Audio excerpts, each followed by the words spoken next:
I got your name on a piece of paper in my pocket. No. Stop talking. Open your mouth.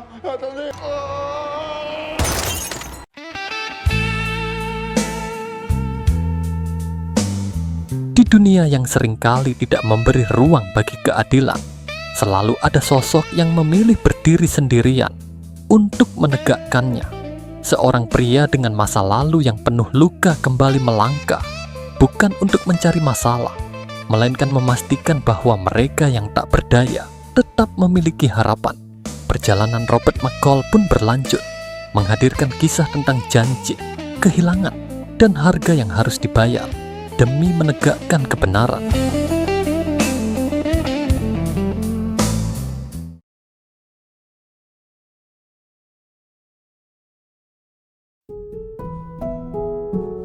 Film dibuka di sebuah kereta api di Turki ketika Robert McCall tengah menjalankan misinya secara mandiri untuk mengambil kembali seorang putri yang diculik oleh ayah dari mantan istrinya.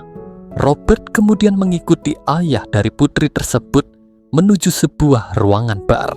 Di tempat itu, Robert mengetahui bahwa ayah sang putri merupakan seorang gangster. Ketika sang ayah menyadari keberadaan Robert, ia segera memerintahkan anak buahnya untuk membunuh Robert. Namun, keadaan justru berbalik. Robert dengan sangat mudah menewaskan ketiga anak buah tersebut.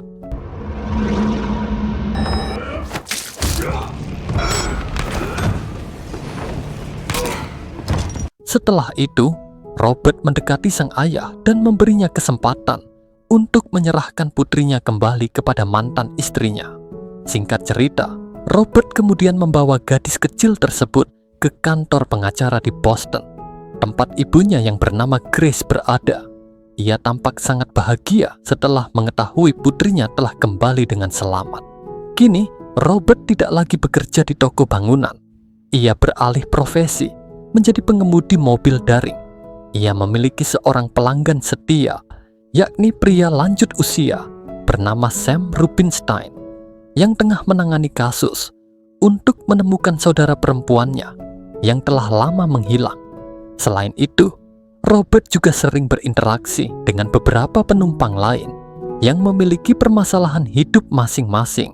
Setelah mencari penghasilan, Robert pulang ke apartemen barunya dan memiliki banyak tetangga, termasuk Fatima yang gemar bercocok tanam. Sementara itu, di Belgia, seorang anggota agen pemerintah DIY bernama Calbert baru saja pulang ke rumah dan mendapati istrinya dipukuli oleh tiga pria bernama Resnick, Ari, dan Kovac. Ketiga pria tersebut kemudian membunuh istri Calbert tanpa sebab dan selanjutnya menembak Calbert.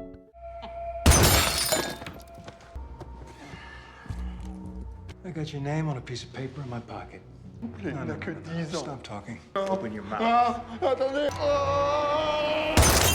Pada malam berikutnya, Robert mendapatkan pesanan dari seorang pemuda yang memintanya mengantarkan seorang wanita bernama Amy pulang. Namun, di tengah perjalanan, Robert menyadari bahwa Amy telah dibius dan kemungkinan telah dilecehkan. Karena merasa iba, Robert membawanya ke rumah sakit. Setelah itu, Robert pergi ke apartemen pemuda tersebut. Di sana, Robert bertemu dengan beberapa pemuda yang telah melecehkan Amy. Ia meminta mereka untuk tidak mengulangi perbuatannya, tetapi alih-alih mendengarkan, para pemuda tersebut justru menantang Robert, hingga akhirnya mereka dilumpuhkan oleh Robert.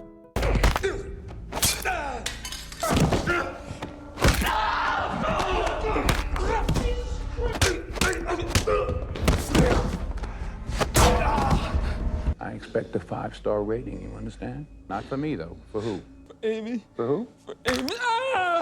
Dalam waktu singkat, sesampainya di rumah, Robert tanpa sengaja menemukan Susan Plummer yang telah berada di kediamannya.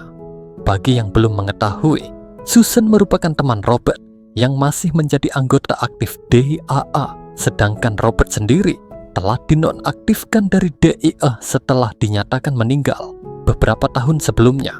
Setelah makan bersama, Robert mengantar Susan. Sebelum Susan naik ke taksi, ia meminta Robert untuk kembali bekerja Singkat cerita, keesokan harinya Robert menemukan bahwa kebun bunga milik Fatima telah dirusak dan dindingnya dicoret-coret oleh seseorang. Karena merasa iba, Robert mulai membersihkan coretan tersebut. Pada saat yang sama, Robert bertemu dengan tetangga mudanya bernama Miles, seorang mahasiswa seni.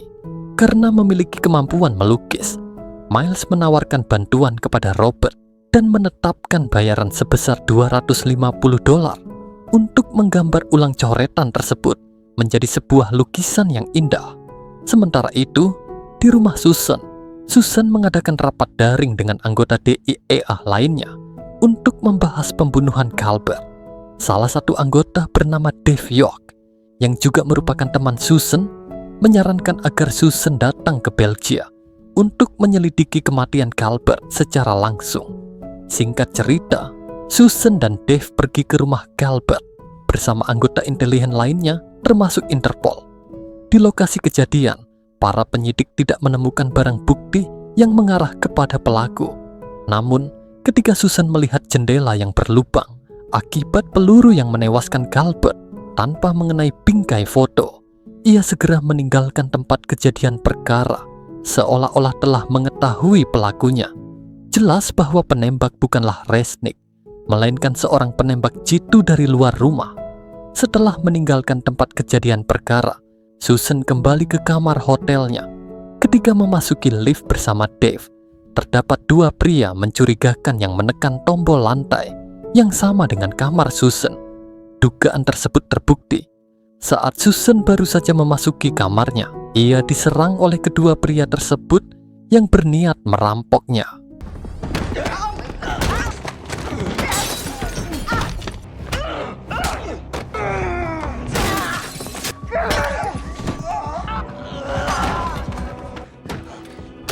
Di sisi lain, Robert yang sedang memantau dinding apartemen menerima telepon dari suami Susan, Brian Plummer, yang memberitahukan bahwa Susan telah meninggal dunia. Mendengar kabar tersebut, Robert segera terbang ke Washington DC untuk menghadiri pemakaman Susan.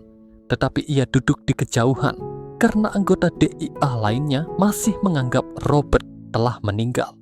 Setelah pemakaman selesai, Brian memberikan beberapa identitas milik Susan kepada Robert.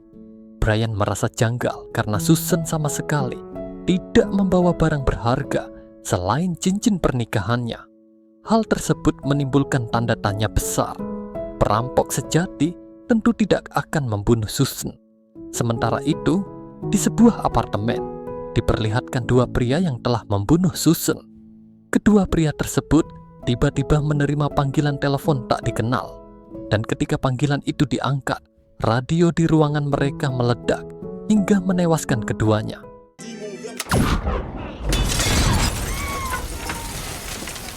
Ternyata, pelaku pengeboman tersebut adalah Resnick, Kovat, dan Ari. Ketiganya sebelumnya menyuruh dua pria tersebut untuk membunuh Susan, lalu melenyapkan mereka demi menghilangkan jejak informasi. Pada hari berikutnya, Robert sengaja mengunjungi Taman Washington untuk bertemu dengan Dave. Dave merasa sangat terkejut sekaligus terharu ketika mengetahui bahwa Robert masih hidup. Keduanya kemudian membahas kematian Susan dan pembunuhan dua pelaku. Robert mengemukakan analisis bahwa kematian Susan memiliki keterkaitan dengan pembunuhan Calvert. Setelah pertemuan tersebut, Robert kembali ke apartemen untuk memantau Miles yang sedang melukis. Namun, pada saat yang sama, dua gangster datang dan mengajak Miles pergi. Tanpa berpikir panjang, Robert mengikuti gangster tersebut hingga ke apartemen mereka. Di sana, Robert melumpuhkan beberapa gangster dan mengambil senjata mereka untuk memaksa Miles kembali bersamanya. Shit. Let's go, Miles. Let's go, Miles. Where you going, dude? Who the fuck was that? Ternyata, alasan Miles datang ke tempat tersebut adalah karena para gangster berjanji membantu membalaskan dendamnya terhadap preman yang telah membunuh kakaknya. Robert menjelaskan bahwa Miles tidak seharusnya bergaul dengan para gangster. You know what they are up there? They liars. Spell G-U-N, son. You got talent. Use it while you're still alive. You have no idea what death is. Make a decision. Keesokan harinya, saat Robert sedang bekerja, ia mendapatkan penumpang pria yang mengaku hendak pergi ke bandara untuk menjemput putrinya. Robert mencurigai pria tersebut. Kecurigaan itu terbukti ketika Robert sengaja mengambil rute yang salah. Pria tersebut tiba-tiba mengeluarkan pisau, tetapi Robert berhasil menghabisinya.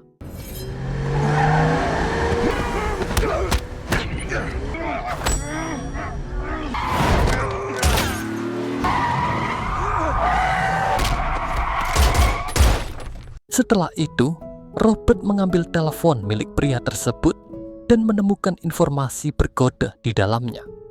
Robert membawa telepon tersebut ke rumah Dave. Di sana, Robert bertemu dengan istri serta dua putri Dave. Ketika keluarga Dave meninggalkan ruangan, Robert menunjukkan informasi dari telepon tersebut dan melacak sumbernya. Ternyata, telepon itu terhubung dengan ponsel milik Dave. Tell me I'm wrong, Dave. You gonna answer it? What happened, Dave? You died. Dengan demikian, terungkap bahwa Dave bersama rekan-rekannya, yaitu Resnick, Kovac, dan Ari, berada di balik pembunuhan Calbert dan Susan. Bahkan, ketiganya merupakan anak didik Dave. Dave kemudian menjelaskan bahwa setelah Robert dinyatakan meninggal, ia bersama rekan-rekannya menjalankan bisnis gelap yang mengharuskan mereka melenyapkan Calbert. Ketika Susan menyelidiki kasus tersebut, Dave memutuskan untuk membunuh Susan karena khawatir identitas pelaku akan terungkap. Dave kemudian mengajak Robert keluar untuk bertemu dengan Resnick, Ari, dan Kovac. Di sana, Robert bersumpah akan membunuh mereka semua atas perbuatan mereka terhadap Susan. Pada saat itu, istri Dave hendak pergi ke kota bersama anak-anaknya. Robert memanfaatkan kesempatan tersebut dengan meminta tumpangan kepada istri Dave, sehingga ia dapat meloloskan diri dari Dave dan rekan-rekannya.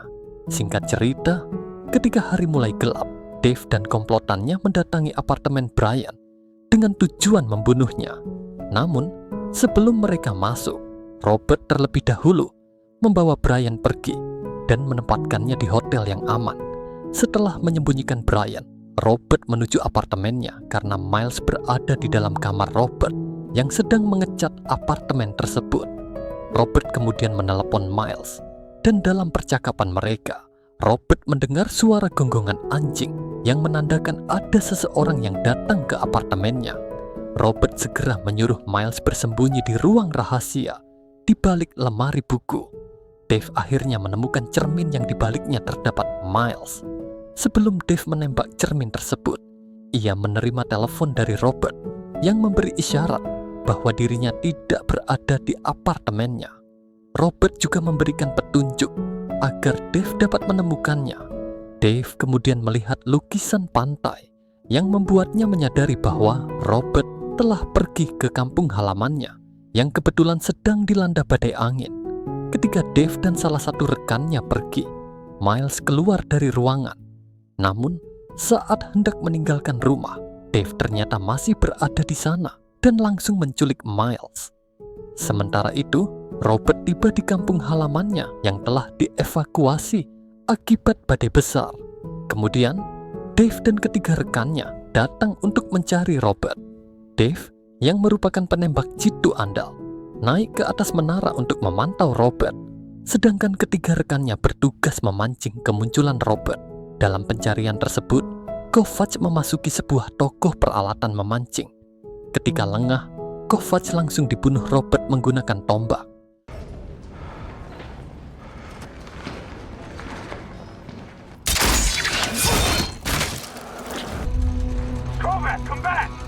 Setelah itu, Ari menemukan Kovac telah tewas dan segera menyusuri rumah-rumah untuk mencari Robert.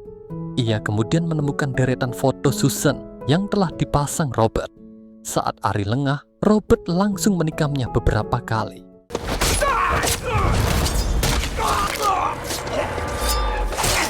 Setelah menemukan jasad Ari, Resnick mengikuti jejak Robert yang memasuki toko roti milik almarhumah istri Robert. Namun, ketika Resnick masuk, sebuah granat langsung meledakkan toko roti tersebut.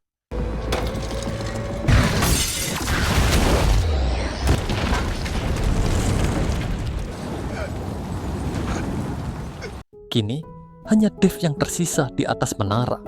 Dave kemudian menerima komunikasi radio dari Robert yang menyatakan bahwa ia akan membunuh Dave. Namun, Dave tidak kehabisan akal. Ia memberitahu Robert bahwa Miles berada di dalam bagasi mobilnya, dan jika Robert tidak muncul, Miles akan dibunuh. Akan tetapi, Robert terlebih dahulu menembak ban mobil tersebut, sehingga rencana Dave gagal.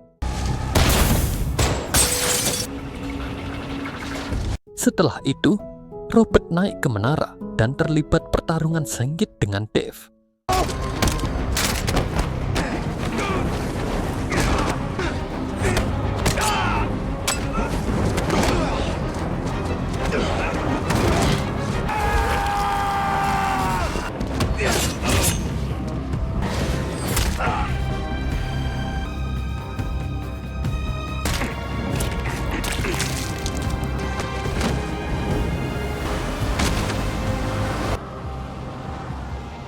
Robert akhirnya berhasil membunuh Dave, kemudian membebaskan Miles dan mendapati kaki Miles tertembak.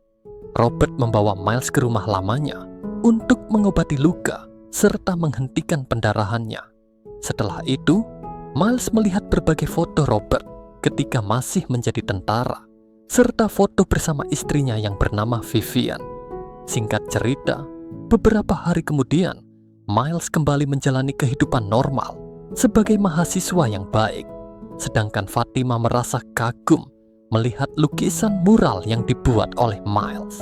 Sementara itu, pria lanjut usia yang muncul di awal film akhirnya bertemu kembali dengan saudara perempuannya, Magda, dan film pun berakhir.